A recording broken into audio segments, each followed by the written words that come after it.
Faly miarabantsika rehetra indray rakizy.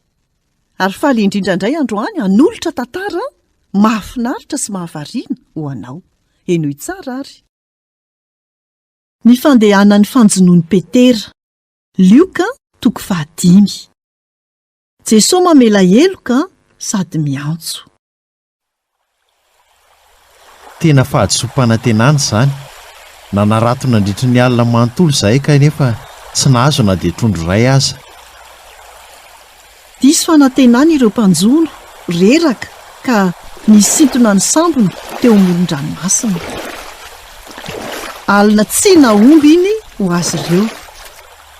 Mbola tsy maintsy nanamboatra ny aratiny anefa izy ireo ary nanadio izany. Tampoka teo dia nirohatra nakany amin'ny ranomason'i Galilea ny olona. Teo Jesosy. Te andre azy izy ireo, tsy misy fatiantoka ny miaino azy. Ny teniny dia manome herim-po sy tanjaka vaovao ho an'ny rehetra. Tena feno ny olona, hany tsy nanana toerana ho azy akory Jesosy. Ry Petera, avelao hiakatra amin'ny sambonao ka ataovy miataka kely moron-drano izy. Afaka mandresy mahita tsara kokoa ny rehetra amin'izay fomba izay. Rehefa vita ny toro-teniny dia nijery amin'ny Petera izy. Ry Petera, eto eny amin'ny lalana isika. Atsipazo an-dranomasina ny aratonao. Andeha anjono isika. Te ahita ny endriky Petera eo am-pandrenesan'izany. Amin'izao fotoana izao, andeha anjono. Mandritry ny andro dia miala amin'ny hafanana ny trondro ary milomano any amin'ny fanamban'ny farihy. Tsy misy trondro tonga ao amin'ny arato izany.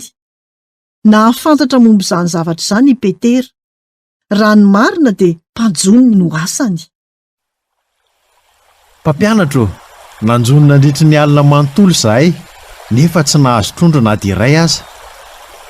Afaka resahantsika amin'i Jesosy ny tsy fahombiazantsika. Fa satria ny teny hanao izany ianao dia atsipoko ny arato. Tena fihetsika mahafinaritra izany amin'ny Petera izany. Tsy misy an'izany hoe mahay ny zavatra rehetra izany. Miaina an' Jesosy izy, tsy misy fatiantoka ho azy tamin'izany. Nandroso ho any an-dranomasina izy mba amin'ny mpanarato sasany ka nandatsaka ny aratony. Nisy fahagagana ny tranga.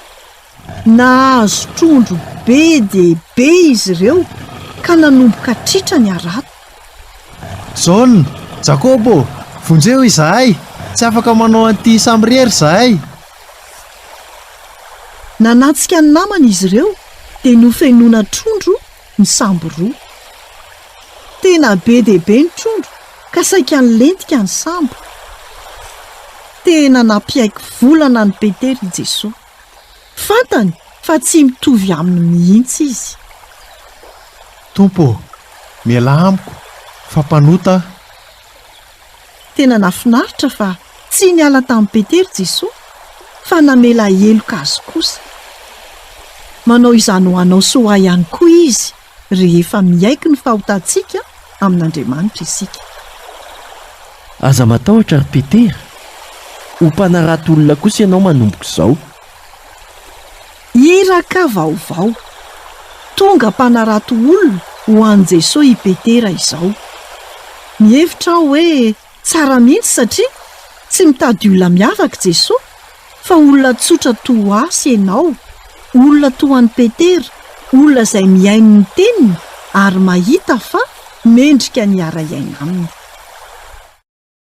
Izay indray no anjara hafatra ho antsika tamin'ity anio ity. Tahiny tompo daholo, nanolotra ny tantara zoky mi.